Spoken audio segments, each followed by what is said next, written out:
guys, welcome back to Legend of the Willow. We're playing episode 5. Mei ponders compassion and profits. Alright. Chapter 5. The Letter.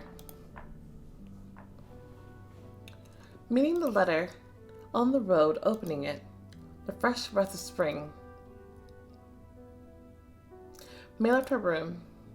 Good morning. After greeting Shino-odori, she sat down in front of the mirror. The yokai noisily adjusted the teapot on the already set table several times, hinting that it was time for breakfast. You should eat something.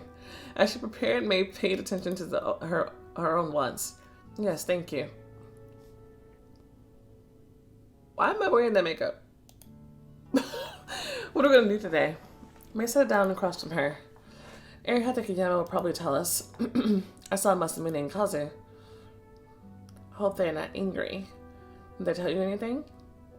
I hope some like passion? Yay. I failed yesterday. I don't know. They didn't look upset. They didn't say anything about it. Alright.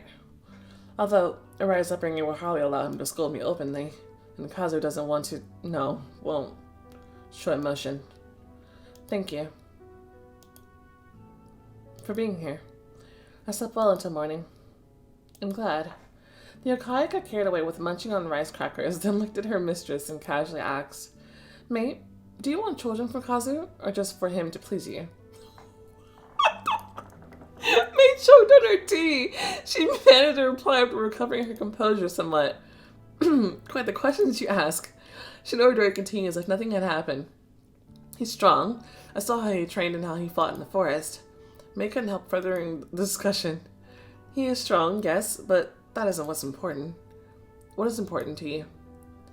I don't know. He's... A single but undeniable worry sprung to her mind, tying together her tangled feelings. Mine. The important thing is that he's mine. She felt the beating of her own heart at this realization. How dare I? I was taught to accept and appreciate a man's kindness and never to think further on it. Living together while out of the city doesn't mean... What more am I expecting? There's a seal on me, my mentor, my mother, the gate to Jigoku. That is the important thing. As if by force she corrected herself. Should be the important thing. It came again, refusing to retreat, this still timid thought. Mine. Shino-odori stood, went to the shelf by the door, and took something from behind a flower pot. She sighed.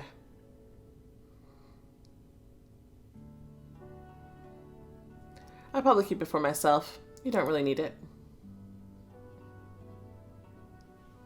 What? Trying to figure out what the yokai was hiding, Mei quickly protested. I need it. Then she added, What exactly do you have? The yokai smugly held a sprig of magnolia to Mei. He said to pass it along to you. Adorable. That's so cute. Mei breathed in a sharp, slightly dusty scent. Shino-odori eyed the branch, confessing, I want to be giving something too, but something tasty would be better. The kitsune giggled, realizing that she was choking. She's so cute. So after breakfast, one of the palace servants relayed that they were waiting for Mei. Alright. Takayama invited some of the ladies again. Everyone that had arranged ikebana yesterday came, except for one. Greetings. Yesterday's dinner went well for you all. The guests enjoyed the conversation and expressed their gratitude to the shogun. It was worth acknowledging that some of you shone, leaving the guests completely delighted. Congratulations. Eri paused briefly. However, to my regret, one of our guests left the palace today. Already? She smiled about it. So mean. Yes, I trust you can handle this loss and won't be upset for too long. The ladies gathered in the gazebo did not look at all saddened by the news. I wonder what happened. I'm afraid we won't find out. How humiliating, being expelled from the palace in just a few days. Meanwhile, Takayama continued. Now let's get to the point. It'll be a quiet evening tonight. The next evening was also planned, but the daimyo canceled his reception of guests tomorrow for some reason. Which means many noblemen will come here. We need to figure out how to entertain them. A performance? Yes. I'll be listening for any ideas. By the way, keep in mind, select the group of ladies over. If you organize something truly interesting, Master Yasuharu Sawada himself will have to come and see the performance. Area's words caused a stir. Of course, they were all very interested in being the lady to propose whichever idea Hatakeyama selected. May weigh the benefits and risks. What are you wearing? Why are you wearing that? What? What the hell? They just picked up some random stuff from my repertoire of like clothing options and just like threw, boom, this is the makeup she gonna wear, and she gonna randomly wear her shinobi outfit. Why? Why am I dressed this way? Why can't I change? What's all the show got about it? Is this something I need? Someone's entertaining him in his inner circle at dinner, and Eri also mentioned a private garden. Do they all visit the garden together? Her thoughts stretched further. Someone's keeping an eye on the beauty of the main wing. Might be beneficial. The ladies were exploring different options. Some were looking for something original, while others leaned toward classic entertainment. We could dance. There was dancing yesterday. Let's not repeat ourselves right away, especially after ordinary performers. We should sing something. Lady Hatakeyama, are the musical instruments for us? Of course, any you like. If I go on stage singing or dancing, it doesn't matter. I'll be in front of many men and women if someone comes with their wife. You're supposed to avoid that. Let someone else perform, but who? Fireworks. It's always interesting and entertaining. That's right, fireworks are wonderful. I don't want to agree with her. I would choose this on principle. Hatakeyama turned to her. May repeated. Theater. I'll find a story that hasn't been performed in the city for a long time. Invite talented actors. It's an honor to perform at the Shogun's palace. They probably won't ask for a lot of money. May remembered the rising taxes and added, but if paid well, they will celebrate the Shogun's generosity in other courts. Good theater. No doubt there are several in the capital. It's spectacular and no less interesting than fireworks. She felt Chiaki with those unpleasant gaze on her. Deal with it, sucker. Each troupe performs every story in its own way. Even the most popular and renowned guests will have something to discuss it afterwards. The previously silent Ran Nakajima supported her idea. That's right. It's the first time we've seen this girl. And since she has a face, then she might be a problem. It creates a great topic for conversations over dinner. Eri nodded approvingly. Great idea, Lady Yoshinaga. It's settled then. Boom. We'll invite a performance tomorrow. Do not think, however, that today is free for you. I have errands that must be attended to. She sent 2 ladies to oversee the dinner service. Then she moved on to the others. Select the tea sets that will be used for the next 10 days. Nakajima was asked to help someone with incense. This was the first time Mei heard her name. Of course. Then it was Mei's turn. Yoshinaga, you'll go to town. You'll order flowers for the palace from the shops. Not all of those ours have blossomed yet. I can't entrust this to servants. They won't be making ikebane later. You can decide what works best. Understood. Shall I give you a guard? Mei hesitantly suggested. I have an escort. Okay, that's even better. You'll attract less attention. Go get ready. The locations of the shops and a list of flowers will be brought to you. Hopefully they won't be tampered with. But Chiaki. Don't trust her. Still can't change it. I'm gonna keep trying, guys. I don't know what the hell she's wearing. Through shino-odori, the Kitsune told Arai and Kazu about her task. After they met up, Masamune agreed with her. You did the right thing by mentioning me to Lady Hatakeyama. Who knows what might happen. It's better if there aren't other warriors around. The 3 of you go. And you? Masamune learned about some of the guard posts. Entrances, exits, where the servants live. When they change, the people. There's a lot to see. I still need the list. There was a knock on the door. Shino-odori opened it.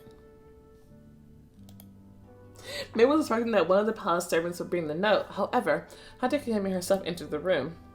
Mistress? Mei bowed respectfully. I learned who helped Master Mori yesterday. Well done. I didn't praise you in front of everyone. It wouldn't do any good. A well-mannered socialite should be humble, right? If you become famous for your exploits, things will only get worse. Many people will think you are overly ambitious. This is true. And besides, I want the attention of the right people, but I don't want the attention of everybody. You know what I mean? Same reason why she didn't want to go on stage. It's necessary. Whoever needs to know, knows. Yeah, the right people. Yasuhara Sawada, for example. Oh, thank you. Eri shook her head. I didn't tell him. The guards, of course, had to report this to the shogun. Master Eiji Mora also knows whom to thank for his salvation. Yikes. He still hasn't fully come to his senses and cannot show his gratitude personally. That would be embarrassing. That's why he asked me to pass his gratitude along to you. Did he? Oh no, he wrote me a note. The letter! The woman pulled a small scroll type with a cord from her wide sleeve. You must have heard, Mori owns a large silk-making business in the north.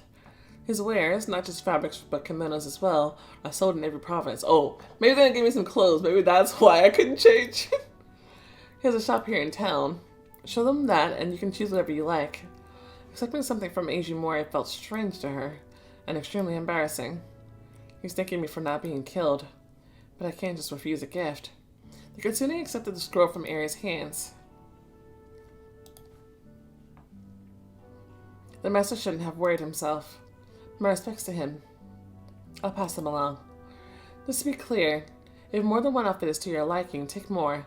This gentleman is more than rich. Here are the shops and list of flowers. Your escort is already waiting outside.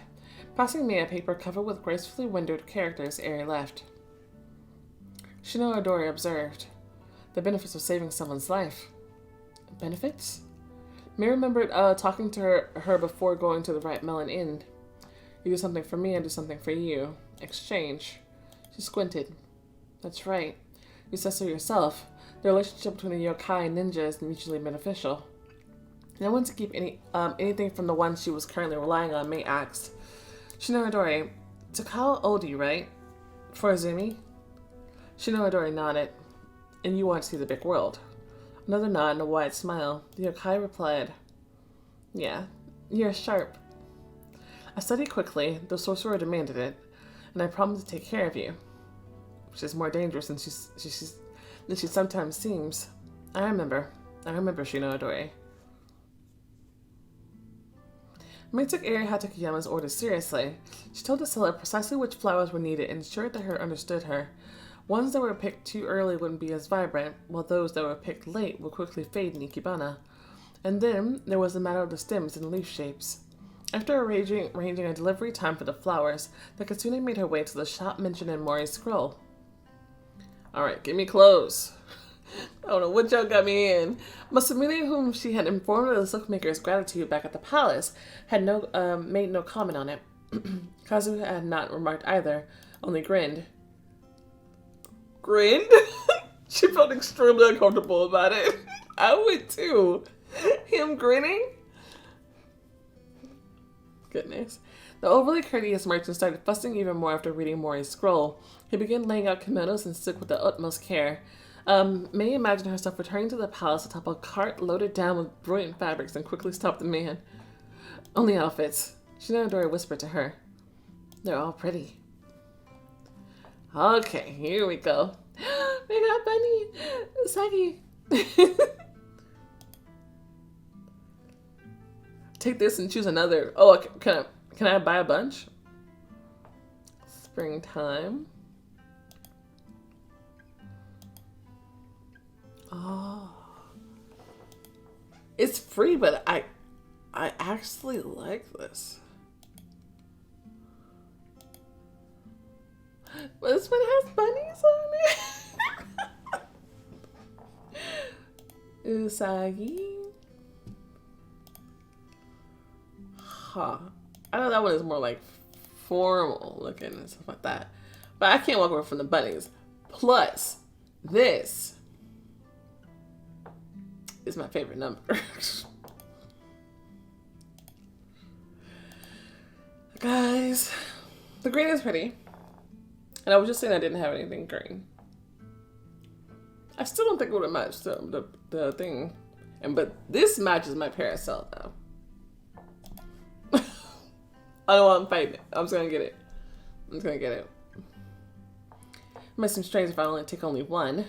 When an aristocrat who came to the capital from the countryside refused expensive gifts?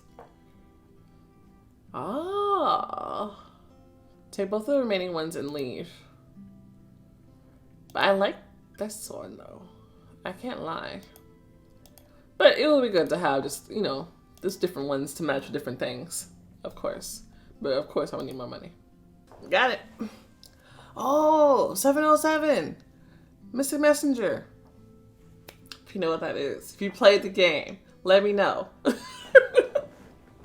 Let me know. Oh, and if you did, tell me who's your favorite person from Mystic Messenger. Who's your favorite ally from there? Let me know. Okay. If you haven't played it, go look it up. It's awesome. I'm telling you. I really should not go do the same, probably.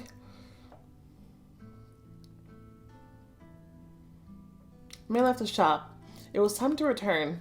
However, noticing a nearby sign with a kimono painted on it, the Ronin stopped. Why? Masamune? Waiting for a couple of heavy-set men with proudly puffed cheeks to pass by, he quietly said, "We've seen that the servants accompanying the Shogun's other guests do not wear the same outfits day after day. Shino-odori, as I understand, your clothes are made from magic?" "Yes, I can change them. I think it may be easier and safer to buy regular clothes." "Oh." Shino-odori smiled broadly, delighted. "Masamune, Mei, I like this proposal very much. It's lovely. Thank you." The other shop was too expensive, but this one will do. They continued to wonder exactly what the yokai could change about her outfit when assuming a human form, but it was not a topic to discuss in the middle of the street. "I'll wait for you here. So we get to dress her?" A woman greeted them in the shop. Looking at the ladies, she immediately identified them as mistress and servant, bowing low to the first and a little less deeply to the second. "Oh, she's so cute." "Greetings. What can I offer a noble lady?" Mei was again quietly surprised at how convincingly Shino-odori was playing her part. I don't know who deserves more credit, Sakao or her, but the result is impressive. We need something for her. I don't know what it is. She pointed to her companion. "Please, come here."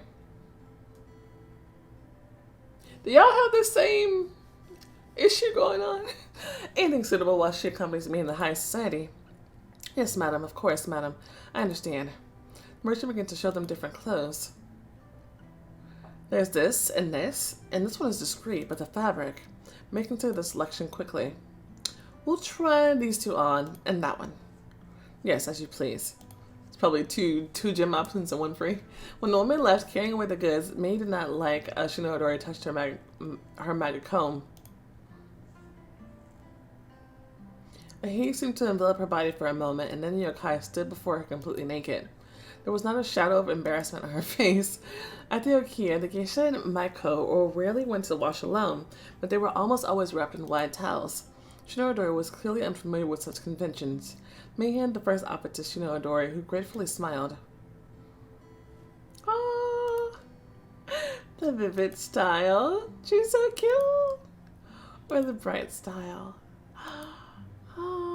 Okay, once again, it's the blue versus the green. But it's purple. I gotta stop. To be fair, there's a big stripe of purple here as well. These colors I just like them better. I'm not the biggest fan of green. You already know. You already know. I would buy both of them for her if I could. But I'm just gonna buy this one. Thank you. Do I look good? You look gorgeous. You're so pretty. Yes, very. I'm already fond of your natural outfit.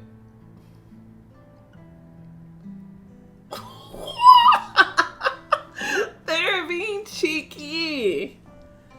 Yes, very. Then I wear it often. Saying goodbye to the tradeswoman, they went out into the street. Masamune glanced over at the yokai and nodded approvingly. "We're ready. It's time to go back." Shino is so cute. I adore her. I'm so glad she joined our little band. When the palace gates rose before them, Shino-odori observed. There are many beautiful things, delicious food, new smells. It's interesting. Just too crowded. It's good to be here, but living here isn't. Yeah, a lot of places are like that. It's good to vacate there, but I don't want to stay there. During their absence, nothing new had happened. Shino-odori went to tell Lady Hatakeyama that Mei had completed her task. Back in their chambers, the yokai reported. Lady Hatakeyama invites you to appreciate the local baths near the other ladies that aren't busy tonight. Before going, Mei washed off her bright makeup so that the steam would not turn into ugly streaks. So, I don't have the makeup on now? I still can't change my clothes. Then Shino-odori accompanied her. Oh, ha! I saw it! I saw it! Do I still have it on? Let's see. The yokai stayed outside the baths, had their own servants. The kitsune was helped to undress, and a specially prepared light robe was offered. Okay. I don't know why they were holding it hostage all day. A silk one. Oh, flowers are not so pretty.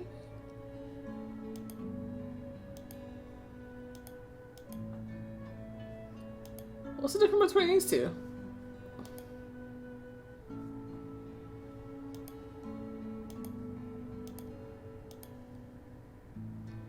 I guess the fabric looks a little different. But I want this one.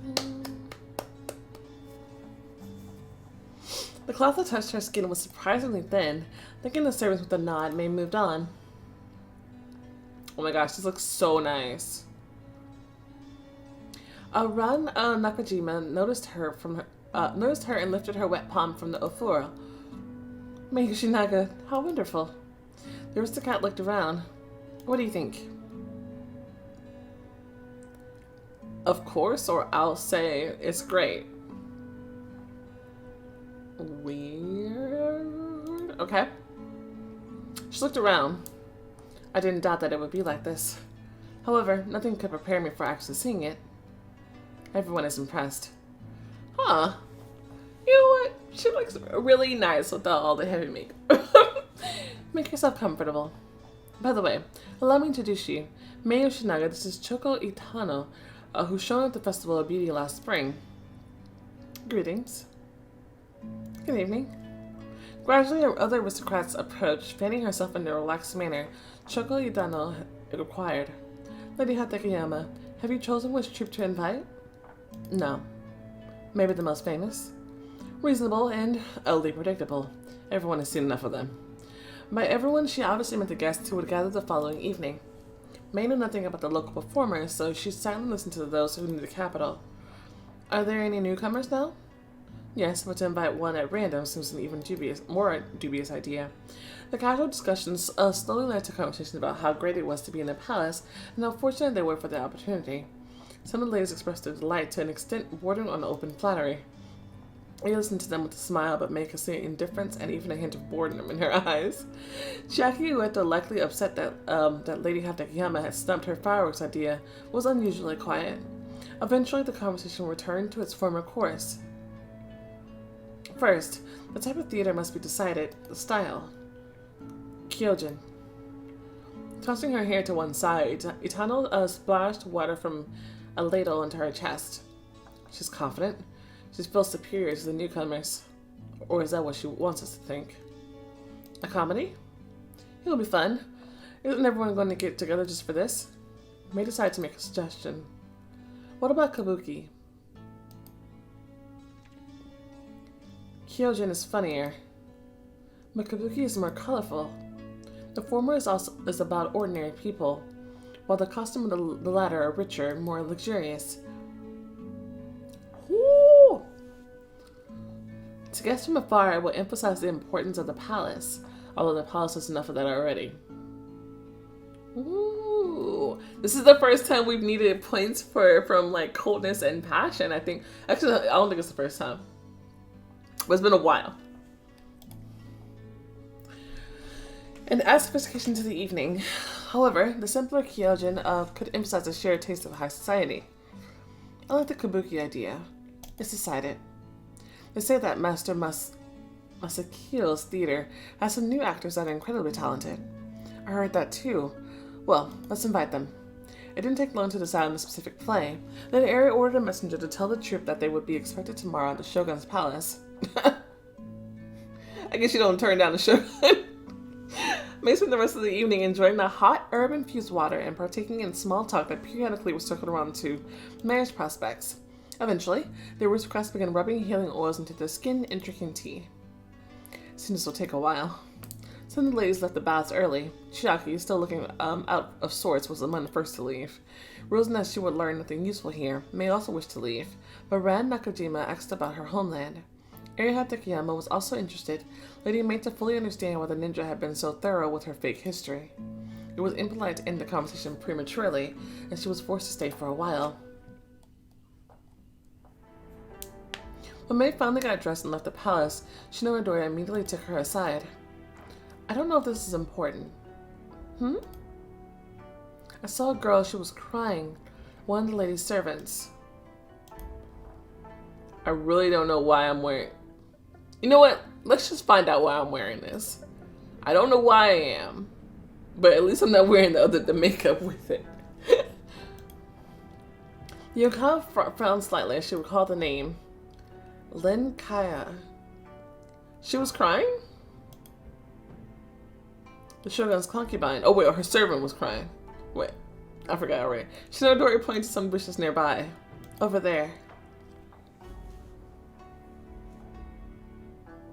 Let's see what's going on.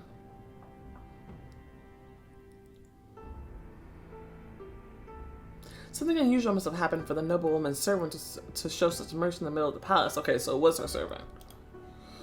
However, I don't know if Lin Kaya is a kind lady.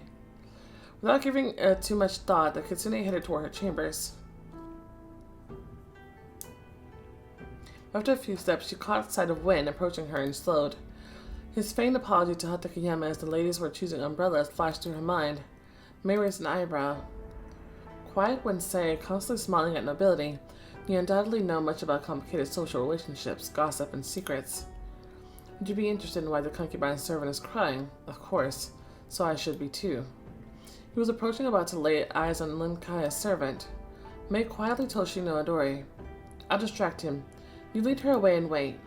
Stepping forward, she smiled. Good evening, Wen. Sei bowed. My compliments, Lady Shoshinaga. Mei was completely unsure that this was not a waste of her time. I have to try, if I learn something worthwhile. The weather is wonderful, isn't it? The weather?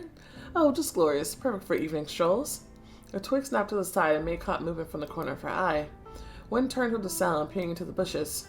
Shino-odori was pulling the servant away by the hand in the shadows, but a stone lantern was burning nearby, and the twilight was not yet very dark. The kitsune's fingers shifted. Ooh, deep in the shadows? Okay, yeah, because I want to say dim the flame, however, I'm like, wait, but usually stuff to do with fire has to do with being Firefox. The shadows of the bushes beneath the trees thickened slightly, joining with one another to hide the departing figures. Even if he noticed them, he wouldn't be able to make out who it was. Shadow struck one's attention at once. Allow me to ask you something. Shogun's servant flushed at the unexpected volume of her voice, and he turned to her. Anything. How long have you lived in the palace? I joined the service almost as soon as the Shogun settled here, my lady. Was it always so beautiful here? After asking one a few more wholly irrelevant and slightly odd questions, the kitsune bid him good evening and went to look for Shino-odori. The yokai waved her hand from behind a bush dotted with small flowers. I looked around, making sure that no one was nearby, then stepped off the path. Oh, I had another chance to get a picture of that. Walking around a branching plant, she saw the girl's tear-stained face. Wow. Hello. Greetings, madam. Very young. What's your name? Segyung. Originally from the islands. Like your mistress? Yes. Why are you crying? A letter was taken from her. The letter? What letter? Oh. Somebody was leaving a message, sorry. She wouldn't say. Segyung? The girl was silent, looking at her feet. Recalling her position, Mei added some severity to her voice. Answer me. There was fear in Sek-Young's eyes.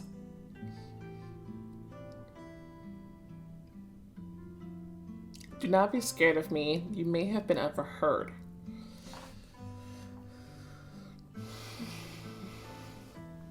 I kind of want her to be a little afraid so she'll answer my questions. But at the same time, yeah, I don't know which one to click here. I think it'd be alright all the way. Oh. That was not the right one. That's fine. The Kitsune firmly added, if you don't, I won't be able to help. Sek-Young wiped away her tears, although this helped little. New ones immediately rolled down her cheeks. I let my mistress down. So much that I'll be punished severely for this. Because of the letter? I was taking it to the city. Her quiet self made the already confusing story even less intelligible. Did Lin Kai instruct you to send a letter for her? Yes. And what happened to then? I was tucking it away. I thought no one would see. Someone saw it and took the letter from you? Holding back her tears, she only nodded. Mei was surprised. Why did you give it up? The lady made me say who it was from. She promised she would take it herself, said it would be safer. I didn't want to, with her name. How could I refuse her? What have I done? I'd rather die. Why are you crying? Maybe she would do as she said? Her smile was so unkind when I handed it to her. Who is it? And then as she walked away, I think she began to open it. Mei frowned in disgust. The audacity. How dare she? Who was it? Ueto. Fucking Chiaki. Lady Chiaki Ueto, a relative of the casino, rubbed her temple, subduing her own outrage. I know her. However, there was something that she just still did not understand. Why are you hiding and not going to report this to the guards? Sek-Young started crying again, and Mei read her lips rather than heard her words. That message is secret. Yasuhara Sawada doesn't know about it. Oh. Should I try to help the Shogun's concubine? Nothing serious, I hope. She died quickly, while there was still a chance that Chiaki had not decided what to do with the letter. Calm down now, pull yourself together. Run to your mistress and warn her of what happened. You will definitely get scolded, but if you don't, it will only get worse. For the both of you. Meanwhile, I'll talk to Lady Ueto. She hurried to the lady's chambers. Mei knocked on Ueto's door. Her attendant opened it. Upon entering, the Kitsune asked, Chiaki, may we talk in private? I've had enough. I paid for bunnies. I want to wear bunnies, thank you. Where this other was. I'm looking for my ring, thanks. Where is it? It also goes nicely. But I want my ring. Okay. We're talking private? Of course. The aristocrat adjusted for them to be left alone. I'm listening. Please return the letter. Lin Kaya may have problems. Chiaki chuckled. Eri Hatakeyama must see it. Stop this. Reading someone else's letter is atrocious. And it's even more so to show it to someone. Mei, it's better that you not interfere if you don't understand what this is about. The letter is addressed to a man. Great. The casino continued to improvise. You want to ruin Lin's life? With some silly correspondence? She's been in the palace for a long time. Which one?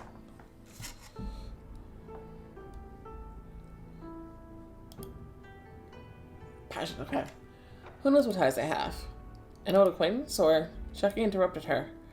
Oh, believe me, the contents give plenty of hints as to what the ties they have. It's not just a letter. This is treason. He's a shogun's concubine. Communicating with someone behind his back is an insult. Well, an insult is not treason. Chiaki did not gloat as she spoke. And if initially she had hoped to raise her reputation by catching Lin Kaya in an act of disobedience with this letter, the aristocrat now sincerely wanted the concubine to suffer for what she saw as the rightful punishment for her transgression. There was one punishment for insulting the shogun. If you're right, she'll be executed. Chiaki, you must understand that she will not just be kicked out of the palace in disgrace. Her head will be cut off. Undoubtedly. What did she do to you? Not to me. To Master Yasuhara Sawada, and I am offended by anything that may cast a shadow on him. She already imagines herself as the next concubine. Her hope of persuading Chiaki had been slim from the start. May nodded, contemplating a sudden idea. Okay. She changed tactics. Since everything is so serious, given the gravity of the charges, she must ensure that she really wrote the letter. Are you kidding, Yoshinaga? Who else could have done it? Anyone. Palace intrigues? We only just arrived here. May try to summon more doubts by adding. It's unknown who will benefit from this, and what you're getting involved with. Her own servant, Segyun, could have written it, by someone else's order. Noting Chiaki's hesitation, May pulled out a list of flowers she had tucked in her belt, received from Lady Hatakeyama that morning. I was sent to the city, remember? This was written by Lin Kaya. By her. Didn't Lady Hatakeyama give you the task? She did. I don't know why Lin Kaya made the list. Perhaps she was helping? Or are they friendly with one another? Yesterday, the two of them were together at dinner. You saw it yourself. Concubine must be involved in running the palace to some extent. While saying all this, the Kitsune was in no hurry to hand over the note. Shall we check the handwriting? Shinaga, what's in this for you? May was unsurprised. I'm counting on support. After a short moment of confusion, Ueto reluctantly muttered. One moment. She didn't want to share the note with May, but her fear of being wrong won her over. The aristocrat disappeared into the bedroom and soon returned, holding a letter in her hand, a sheet of paper folded 4 times. May is smart.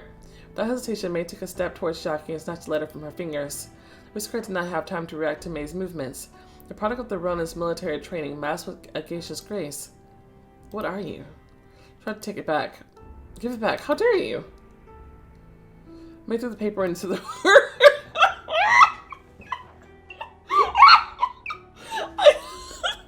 I thought she was gonna suddenly sneak it out of here or just convince her that it was wrong. She straight up just destroyed that shit. Dang, we made an outright enemy. Well, I mean, she was already my enemy, but now, she's not just gonna casually try to destroy me. She's going to outward try to destroy me, and I'm drawing a lot of attention to myself. Unwanted attention here, and that's probably not for the best, is saying that we need to be laying low. So we might have to have Kazu come pay her a visit. In fact, we should just have Kazu handle this to begin with. I'm sure he could have found a way to sneak in here. Him or Shino. To sneak in here and steal that letter out from under her. But who knows how fast they could have been able to do it. And she could have already shown it to somebody. So I guess we had to act fast. Chucky reached to pull the folded sheet, but the letter, succumbing to the heat of coals, burst into flames. The character Lin flickered as if it became ashes. Kitsune went out into the corridor. She just tossed it into the fire and left. Is everything okay? No! No, it's not, May. It's not. The letter was burned. Chucky is unlikely to complain or talk about what happened. The theft did not do her credit, and the content of the message cannot be proved. I hope this Lin Kaya is as grateful as Ejimori. Please find Segyun. Tell her that the letter has been destroyed, but Chucky Ueto read it first. Let her warn her mistress. Very well. After a moment of thought, May added, she read it and told me.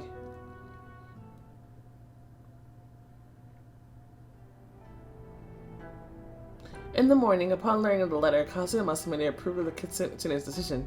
Oh, they did? Okay. As long as we have their approval, then I feel better about the situation. But at least now my whole crew is on board. They know exactly what happened, so we know to look out for her, because she's gonna be a problem. She's gonna be a problem. Right. That was resourceful. Having someone like that in your debt would be useful. If it's important to her, she'll do whatever you ask for silence. I didn't see what the letter was. The bottom line is that Lin Kaya will never know for sure whether you read it or not. The more she wants to keep the secret, the more she will try to make sure you stay silent, but that could be in a bad way. It was very good that shino-odori spotted this girl, Segyun. I'm glad I was helpful. Shall I watch the performance in the evening? First of all, focus on the new faces among the guests. Pretending to be a kabuki actor will be very unlike an oni. It will be good to watch the shogun and his surroundings. I'll try. The sun lazily crawled below the horizon. The palace was enveloped in the evening cool.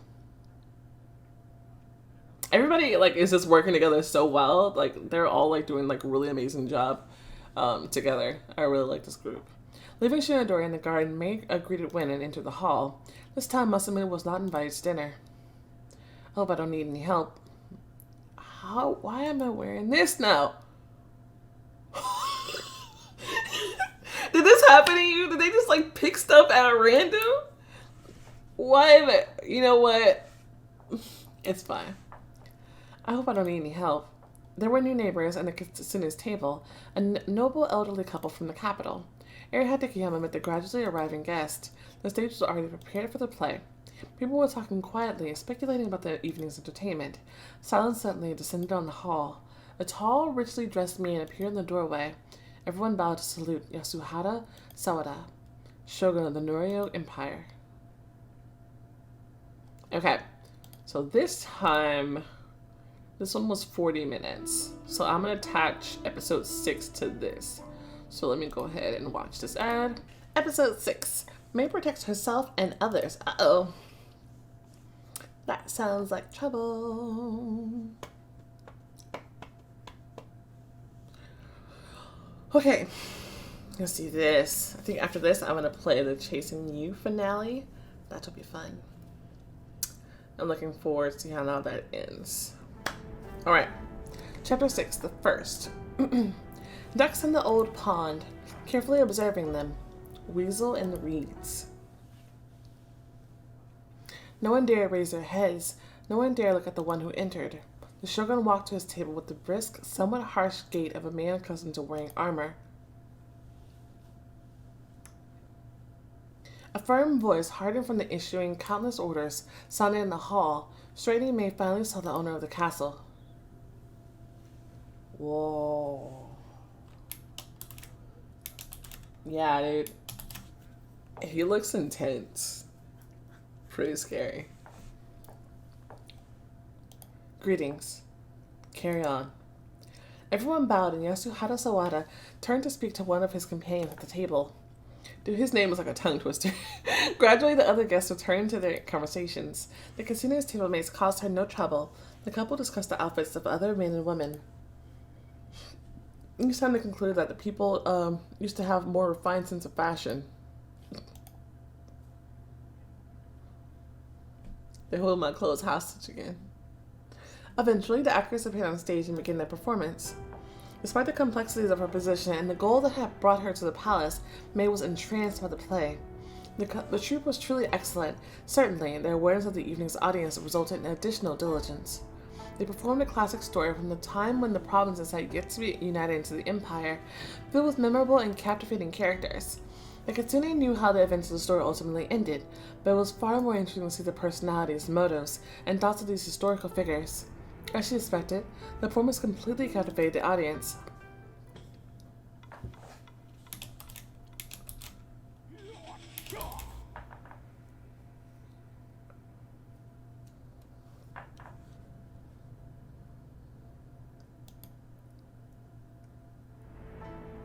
Humorous characters and the way events unfolded brought a smile to her lips now and then. Although the plot was widely known and often predictable, the kitsune, like many others, had to conceal her laughter behind her fan several times. Mei glanced at the shogun. He smiled. He's satisfied. After the performance ended, some of the guests returned to eating while others started sharing their impressions. The older woman sitting beside me asked, "Do you like to play, Lady Yoshinaga?" She looks kind of scary. Traditional theater is always good. It is a very colorful show. This is more passionate, right? It couldn't leave me indifferent, madam. Mei was sure that the elderly aristocrat had also enjoyed the performance, but she grumbled. You should have seen this troupe years ago. The actress was much better then. He smiled. Kabuki is symbolic. This much subtle meaning. And there was more wisdom before. Youth may only hope to become worthy of his ancestors. That's right. Yeah, I'm one of your game. Mei felt someone's gaze on her and turned. Not far from the entrance stood Lin Kaya. Please forgive me. She got up and approached Yasuhara Sawada's concubine.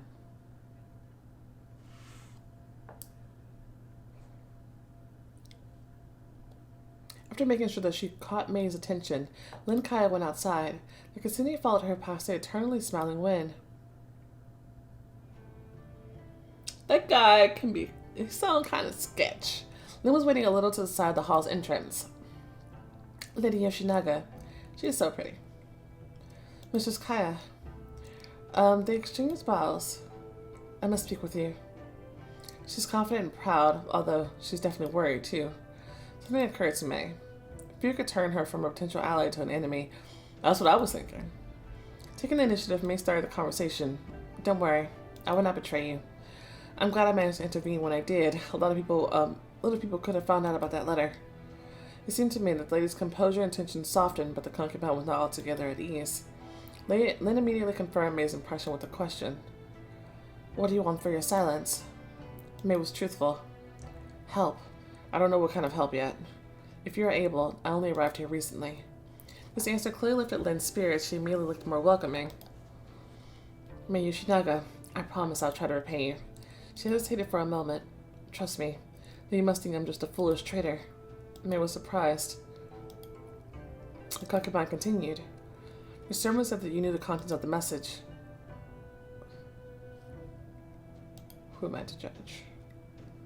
Mei remembered what she had read in one of the books, Honoring the World, at the Okiya. I did not walk in your shoes. Now it was Lin's turn to be surprised. And I don't know what you faced along the way. Whether it was easy or if you had to overcome a great deal just to get here. Lin, who had been prepared for contempt rather than an answer like this, lowered her eyes. Her knuckles were noticeably pale where they gripped her fan.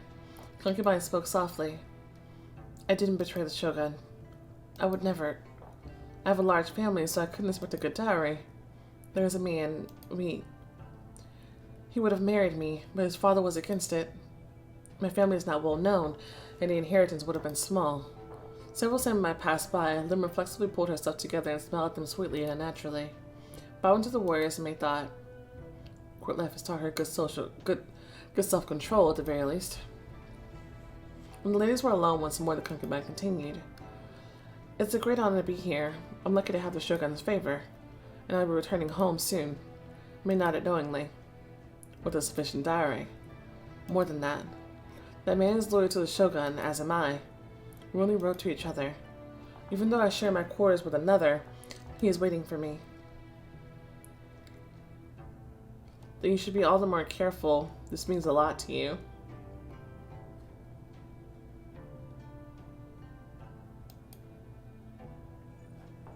It's clear why you took such a risk.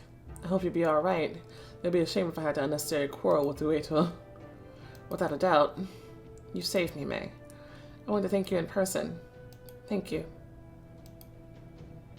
You better go back now. Okay. See? And she's real nice. She just wanted to know, like rightfully so. Like, I would be worried too, like, what you want for your silence. like, hold on. You know, what do I have to do? Like, we don't want to threaten her, okay? That's not a good idea. She's way too close to his ear. For us to be trying to threaten her, especially when we still new to the area and we don't know all the ins and outs of the palace. But yeah, it was just like a sweet romance. Like, she hadn't been like fooling around with this man. Even if she was, like, I feel like I still wouldn't have judged her. Like, we don't know what they're here for. He's not looking for, like, sure, it's an insult for them to be sleeping with someone else. I understand. But, like, personally, I don't see anything wrong with what she's doing. You know, the shogun, he's not here to keep her. He's not trying to keep her. He's not in love with her or anything like that. You know, her time is almost up and she's ready to go home, and then she'll be able to marry the love of her life, which is it's sweet. It's just sweet. I like it. Okay. So definitely we can't let Chiaki get in the way of that. I'm glad we snatched up that letter because Chiaki's a full mess. And she didn't even understand the intricacies. Like, she didn't care to understand. That's upsetting. Before Mei sat down at the table again, Eri had to Kageyama call to her. Come with me. I will introduce you to the Shogun. And I have to wear this? Fine. It's not the worst thing. Master, while waiting for permission to continue, she bowed to the lord of the palace. May followed her example. The man invited both of them to sit down with a gesture. This is Mei Yoshinaga. I told you about her. Honorable Lord Yasuhara Sawada. I remember your beautiful dance, Lady Yoshinaga. Thank you. Lady Hatakeyama spoke very highly of you. Theater was a good idea. And kabuki, too. I am pleased. He glanced at Mei. Some of the ladies are trying to catch eyes with their bright attire, forgetting that they already did so while performing at the square. For a flower, it is not only the shape that is important, but also the fragrance. Why do I keep messing up on this word? A lady should not be liked simply for the beautiful fabric she wears. Oh, is that what they picked for me? However, it is worth noting that your festive outfit was wonderful. Sawada took a sip of tea. Have you settled in? Is everything to your liking? Thank you. I couldn't imagine better. The chambers are very comfortable. I've been well received. I've been well received?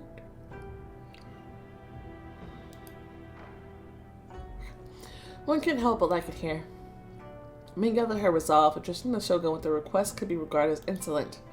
She bowed low, as her position as an aristocrat dictated. Master Sawada? Shogun's tone changed, becoming more strict. Speak, Mei Yoshinaga. Slightly numb from a fear that she might ruin everything, Mei said. May I thank you for your gift? The umbrella. It is beautiful. The man nodded, pretending to smile. Eri caught Mei's glance and shook her head, glancing to the side. Mei understood and bowed again. I dare not distract you further, Shogun. You may go, Mei Yoshinaga. She stood and backed away. Eri? Yes, master? Let her make ikebana for me. Mei turned only after she had gone a few steps. Shino's unfamiliar servant, accompanied by Win, rushed into the Shogun. Hesitating before leaving, she overheard their words. Master, a report from the gate. Haruko Igashira has arrived. Good. Igashira, the samurai from the forest near the ripe melon.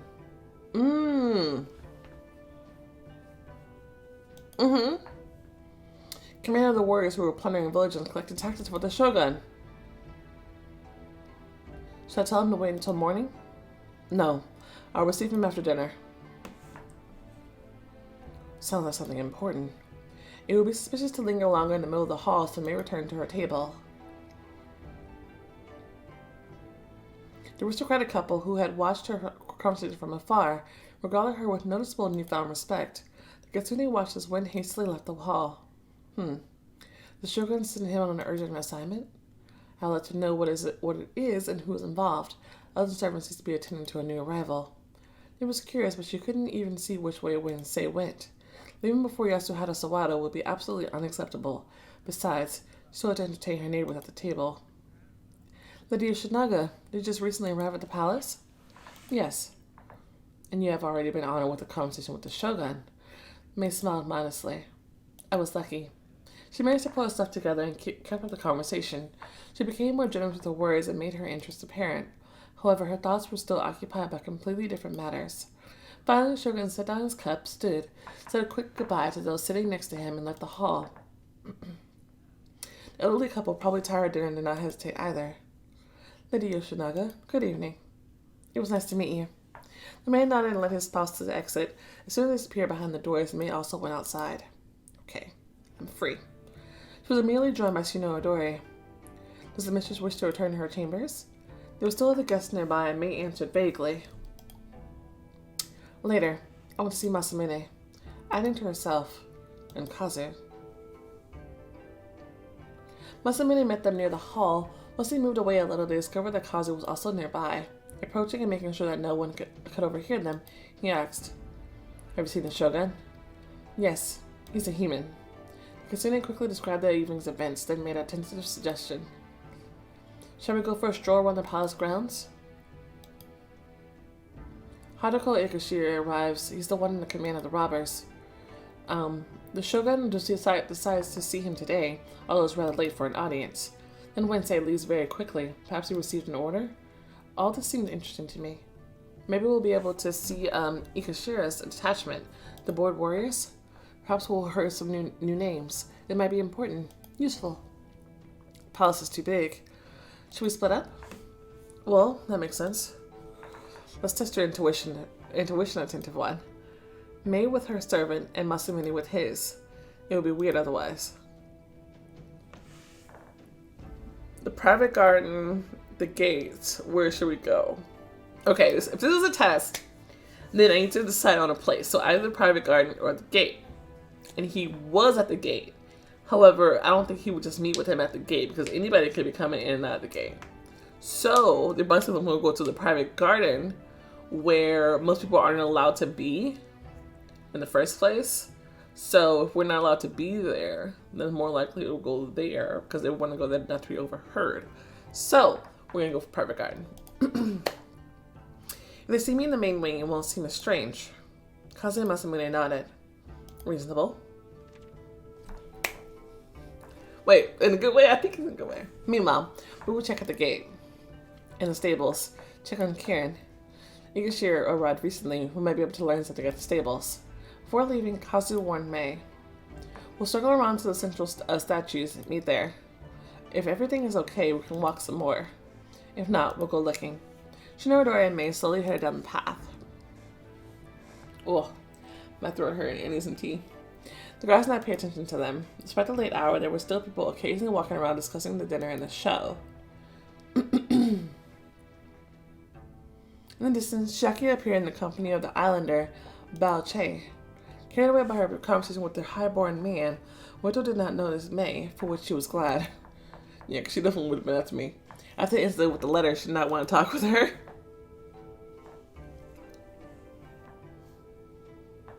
Having met no one of interest, they began to head back. A quickly moving silhouette appeared off to the side behind the trees. Why did they not follow in the lit path? They continued to turn onto a stone walkway. That isn't the right way. Mei silently pulled her by the hand. The figure disappeared from sight. Wondering where the figure could have gone, Mei decided to check a covered passage between the buildings.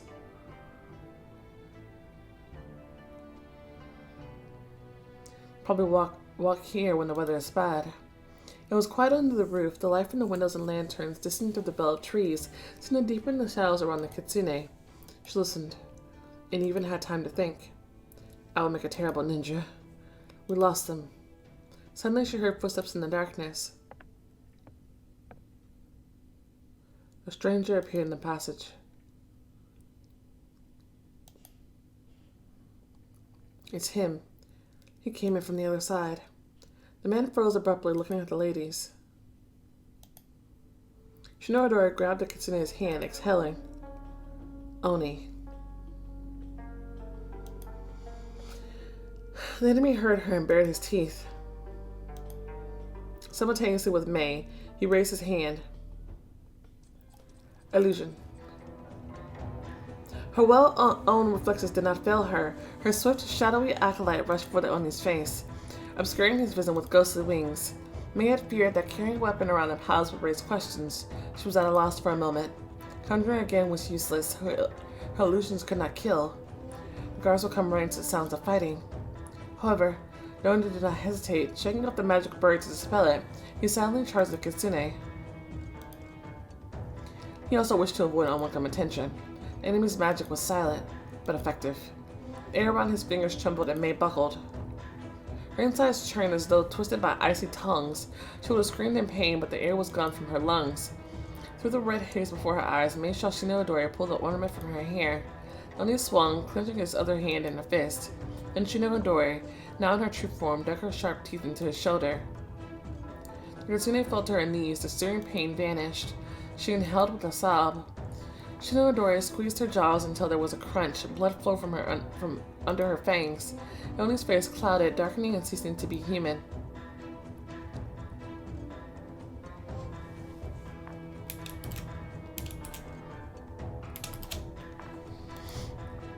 Everything happened quietly, rapid steps and the swift rustling of clothes. Then he struck Shino-odori with his fist, sending her reeling. He aimed his next blow at MEI'S temple. Thanks to reactions owned by Masamune, she managed to sway slightly to the side. A blow that would have split bone became glancing, only stunning Mei. She fell back, losing consciousness. Only for a few moments. Mei opened her eyes and saw Shino-odori lying on her back. Oni sat atop the yokai, choking her. She struggled weakly, trying in vain to tear his hands from her neck. Apparently torn from the Oni's face by Shino-odori during the fight, the yokai's fanged mask was lying nearby. We need the mask. Do something to it. Mei jumped up and rushed to help. Acting almost instinctively, the lessons of the shinobi propelled her forward.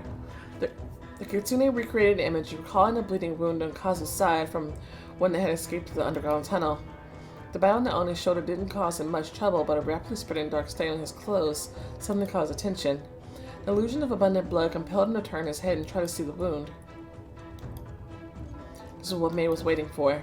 Hidden in her opponent's blind spot, she approached in one smooth movement. She plucked Shino-odori's magic comb from the floor and thrust a sharp metal prong into the Oni's neck.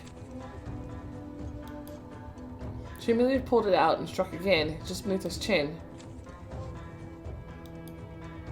A moment later, strong hands pulled her away, setting her on her feet. The kitsune, leaning against something soft, turned. There. Shino-odori, still lying on the floor, was coughing, rubbing her throat. Masamune bent over the Oni's body, his katana bared. Mei began to tremble. She rolled her palm, which ached where the invisible seal lay. Calm down. It's over. Slow your breathing. Kazu looked around. There was no one else there. Masamune stood up, sheathing his sword. Dead. Congratulations on your first, Mei. Araya helped Shino-odori up. After wiping the blood from her comb, he handed it to her. The yokai replaced her accessory. Thank you. The ninja released Mei, who remained pale but had recovered her senses. Masamune lifted the mask, glanced at the back, and tucked it into his clothes. Mei could not tell from this look of concentration on his face whether he saw the name he was looking for. I'm gonna say no. I'm gonna say it's too soon for him to have seen it. I think he'll find the person he's looking for in like season 4, or it definitely will be somebody that that he has to kill himself for sure. They wouldn't let MEI'S get away with killing the person that's so important to him without Araya even get a chance to talk to him. The body will be found in the morning. Dead in the middle of the palace. What do we do now? Hide it. Where? Bury it in the garden? Let's take it to our chambers. Then open the floorboards. Are you serious? Shinobi's reply was matter of fact. All palaces stand on bones. Builders, servants, warriors. At least there will be some variety now. We'll dig a hole under the corridor. Deep, so there's no smell afterward. The two of us, Mei and Shino-odori, return to your quarters. Be careful. Use the shadows. They're both covered in blood. Masamune shook his head. The shinobi often do this? Yes. You'll carry him? How? Scaring the guard post. And embarrassing the master. Change clothes with him and a katana. We'll drag the drunk to his quarters.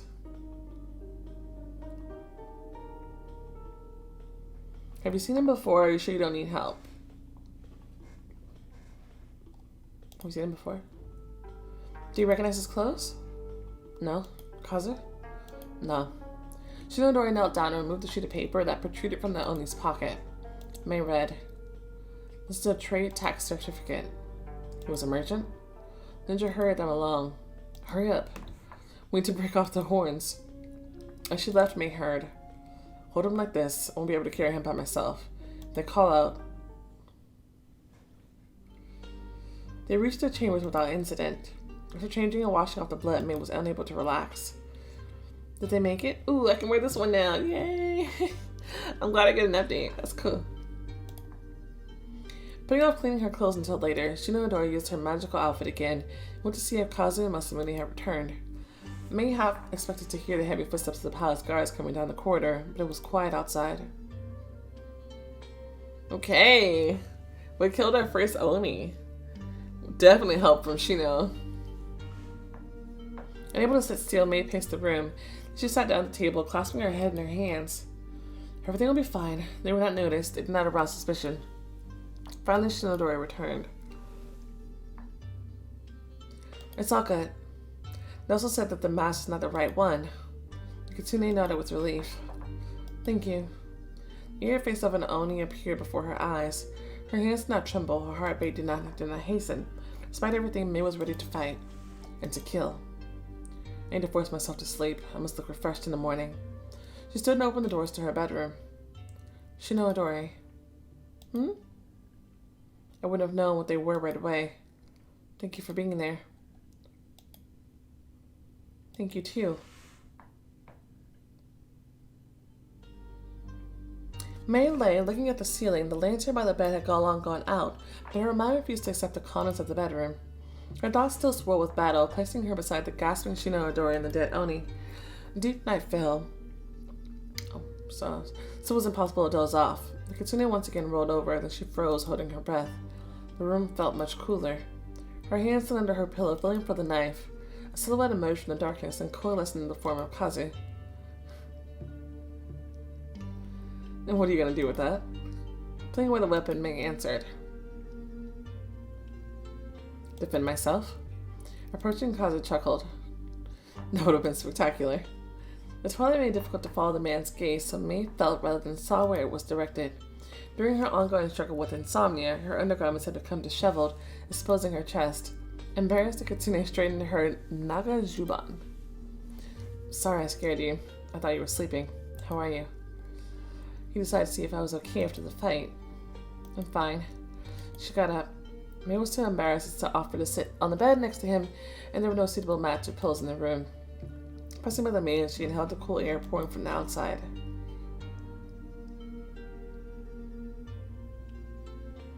Still reliving it? Yes. Didn't think you had it in you. No, I didn't even expect it to be like this.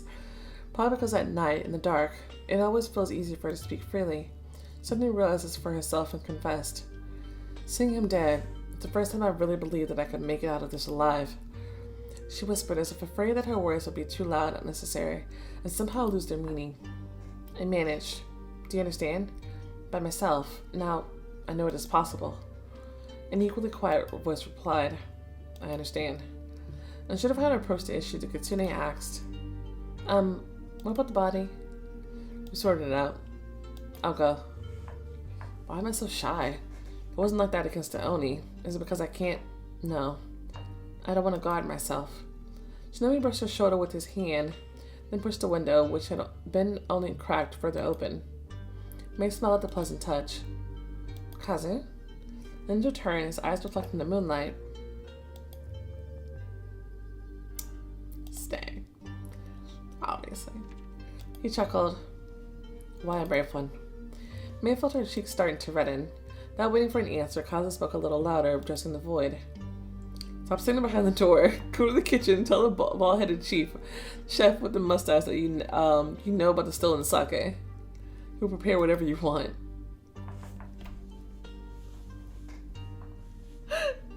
From the other side of the door it came. Uh-oh. Yes. Busted! There was a scuffling sound followed by departing steps. Mei groaned to herself. She heard me ask him to stay. She knows she's not going to judge you. Silence fell, and then was the soft rustle of his voice. If you don't want to say, show me why. Her heart beat faster. The ninja stood still, watching her. Mei approached and gently traced her fingers over his chest. He followed her with his eyes, not reacting in any way. She continued, now touching his cheek, his hair.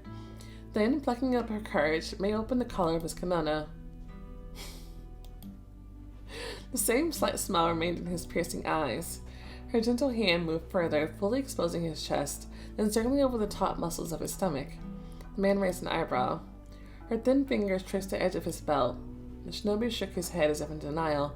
He grinned again, then his breath hitched. Mei neatly untied the intricate knots. Kazu helped, showing her how.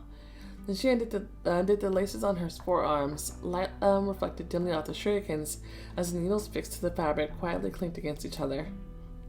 Sitting down, the kitsune unfastened the knife attached to the ninja's shin. Undressing him was unusual. He allows me to do it, teaching me how. Kazu bent down, kissing Mei while lifting her to her feet. He guided her hand below. She closed her eyelids. His tender skin smoldered beneath her fingers. His bold lips imparted deep, unrestrained kisses. Mei felt an undeniable, intoxicating thirst to be closer. Her legs felt suddenly unsteady as a slight dizziness washed over her. Don't interrupt. Shinobi lifted Mei in his arms. He whispered in her ear, "If you get scared, say enough, and I'll stop." See, this in one freeze frame, why I adore him. Just in one freeze frame. Just everything about that statement. It's like, absolutely. Mei was unsure why he doubted her willingness, but nodded. The man stepped onto the bed with her still in his arms. Without letting her lie down, he turned her back to him. Catching her palms with a hand, he raised them high above her head and kept them there, forcing Mei to lift herself up on her tense toes. "He's holding me." His voice was soft with a rough edge. "Don't be afraid, enticing one." Gently, confidently, Shinobi spread her thighs. One smooth motion. Mei arched her back. Kazu moved again more intensely, and again. Kitsune bit her arm so that her moan of passion would not break into a scream. Her pleasure bordered on pain. Another fact of Shinobi was revealed to her. The fierce, unrestrained embrace of a spy and an assassin. Look at the gun.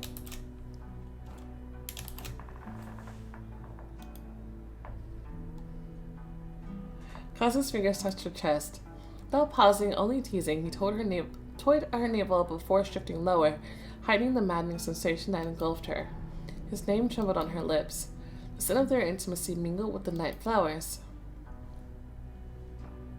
When they sank down exhausted on the sheets, the ninja kissed her weightlessly, cradling her in his arms.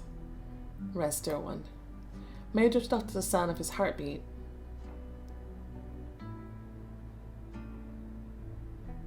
Kazu disappeared from her chambers when the sky in the east began to brighten.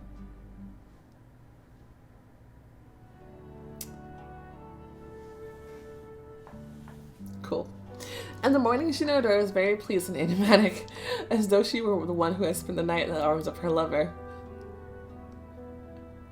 After breakfast, Mei was able to meet with the shinobi and ronin. They had not learned anything remarkable. It was assumed that the Oni had arrived at the palace under the pretext of supplies or other trade matters. Mei, in turn, mentioned her recent conversation with Eri. Lady Hatakeyama asked, like, y'all just picking outfits at random.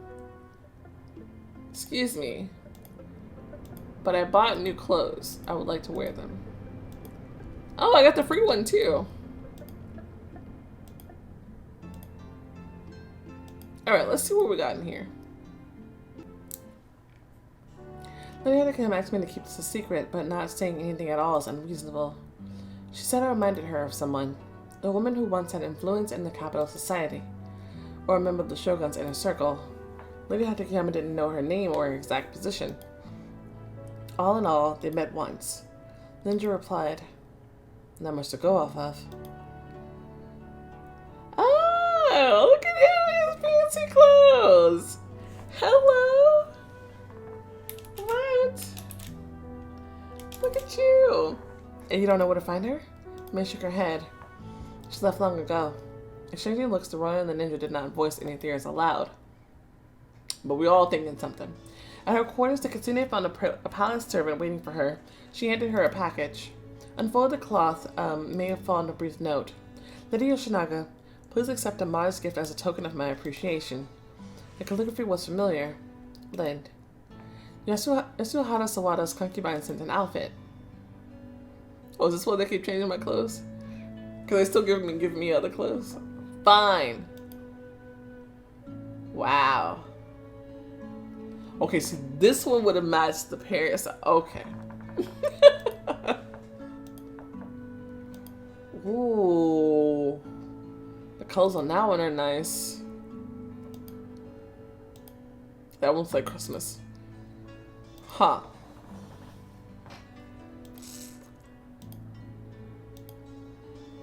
I think the colors on this one are like really calming and nice. I gotta go for it.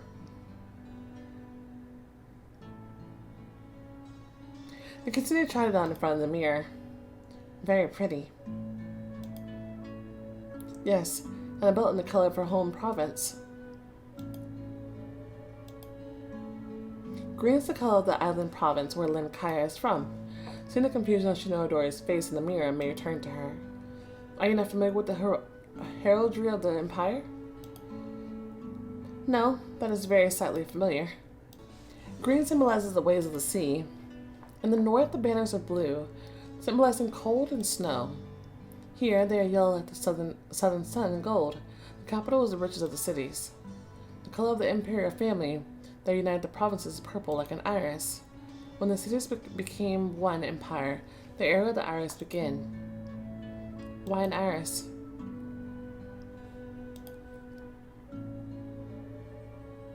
Mei brought out some calligraphy supplies from a chest. Sitting at the table, she painted a triquetra on the sheet of paper.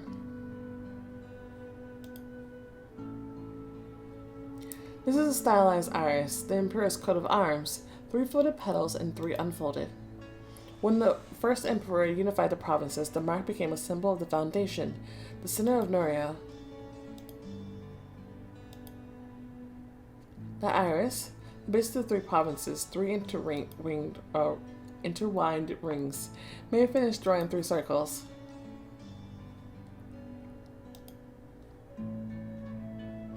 These are depicted on the Empire's flag and the banners of the Shogun Garden State. His banners are red, I saw. Yes, the color of blood and war. The flag of the Empire is black and white since at least one of those colors was present in the coat of arms of every ancient family that swore allegiance to the first emperor. Thank you. It's very interesting, but complicated. Soon Mei was called to the garden. After yesterday's encounter, Mei, who had begun to get used to palace life, was keenly aware of lurking dangers, and every servant, guard, and guest may begin to suspect an Oni or Ryoje. But now with difficulty, Mei managed to pull herself together and step beneath the roof with a perfectly calm countenance. See what Chiaki has to say. Almost all the ladies had already gathered there, including Chiaki Ueto. The aristocrat greeted her as if nothing had happened, carefully hiding the conflict between her and Mei from the others. Mei did the same. But you know she's stewing. You know she's plotting. Eri had the Kagema greeted everyone and said, "Today is a free day. Don't eat too much. In the evening we'll be tasting new dishes." The news elicited discreet smiles of anticipation. Sadly, we can't take our servants with us, so I'll be glad to hear this if we could. Yeah, Min not stayed for long. She left the gazebo, trailed by discussions of yesterday's actors, the aforementioned dishes, some gentleman's outfit. However, among the scraps of conversation, she overheard something intriguing. Seemed kind of worried today. I would say even annoyed. May stopped as if admiring a magnolia bloom. Really? Doesn't sound like him. Heard him walking here, grumbling, almost cursing at the gate guards. Well, Wynn was looking for some merchant.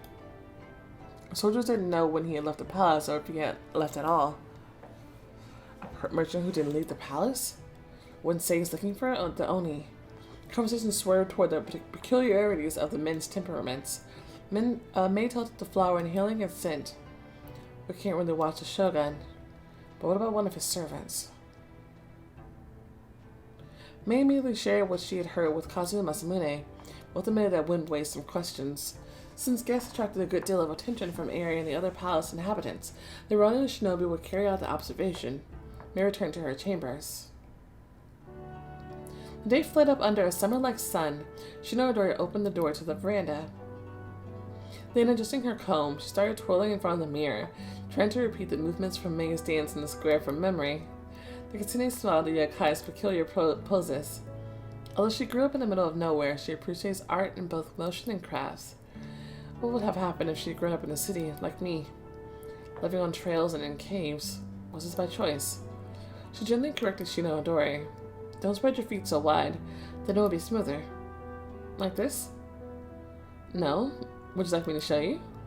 Shino-odori nodded vigorously, then confirmed. Yes, I do. Watch closely. Tripping on the hem of her outfit, Shino-odori narrowly managed to stay on her feet, then she repeated after Mei. Yes, that's right. Now add your hand. That's right. Oh, that's so nice. Wynn was engaged in palace affairs for the rest of the day and was not seen doing anything remarkable. It was not until the following evening that the interesting news of the smiling servant's plans emerged. He was going out into the city. Alright, guys. And with that, that concludes Legend of the Willow for this part of the update. There is 3 more episodes in this season, so I'm guessing next time it comes back, it'll be with a bit of a bang to finish off, and we'll figure out what Wynn has been up to. Suspicious. He's suspicious. And hopefully we get some help from Lynn, and also we stay away from Chiaki because she a problem. But yeah, the Shogun guy, he was kind of scary. But yeah, anyway, that's interesting. But I'm gonna go ahead and end this part right here because my throat hurts. I've been talking so much. These chapters are quite a bit long.